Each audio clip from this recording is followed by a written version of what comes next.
Samantala, Philippine National Police pinalakas pang lalo ang kampanya laban sa karnaping. Ang detalye mula naman kay Alvin Baltazar. Mas marami ang natatangay ngayong motorsiklo kumpara sa mga four-wheeled vehicles. Batay sa tala ng PNP Highway Patrol Group, sa 15% ng pagtaas ng carnapping incident na naitala, karamihan sa mga natangay na sasakyan, motorsiklo.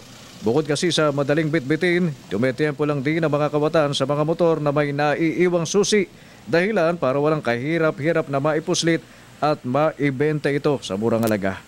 It can be load in a van. Sabi nga, parati natin sinasabi, pagka yung sasakyan nakaparada, motorsiklo, pag may pumaradang van, pag alis ng van, wala na rin yung motorsiklo. So madali siya, 2 tao lang pwedeng buhatin yung motorsiklo.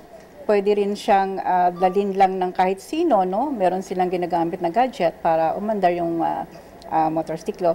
Pero kung tutuusin ayon sa Highway Patrol Group, ang 15% pagtaas sa kaso ng carnapping ay galing sa record hindi lang mula sa kanilang tanggapan, kundi galing din sa police blotter.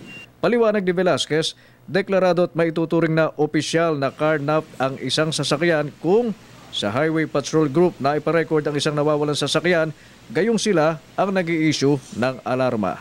We can only consider this as carnap kung na-report na yun sa Highway Patrol Group at nalagyan na natin ng alarma. Oo. So, pero yung mga iba, hindi naman i-report lang sa barangay and then afterwards, kinabukasan, nare-recover din naman. So, yun yung mga dahilan kung bakit tumataas yung record natin. Hindi rin umano may tuturing na nasa kategorya ng carnapping ang mga sasakyang nawawala, hoax report na kaso ng Carnap Me, bank fraud na pinalalabas namang nawawala ang kotseng ipinangutang sa bangko at casino fraud na kung saan isinasanla ang isang sasakyan kapag natalo sa sugal. Para sa Telebisyon ng Bayan, Alvin Baltazar.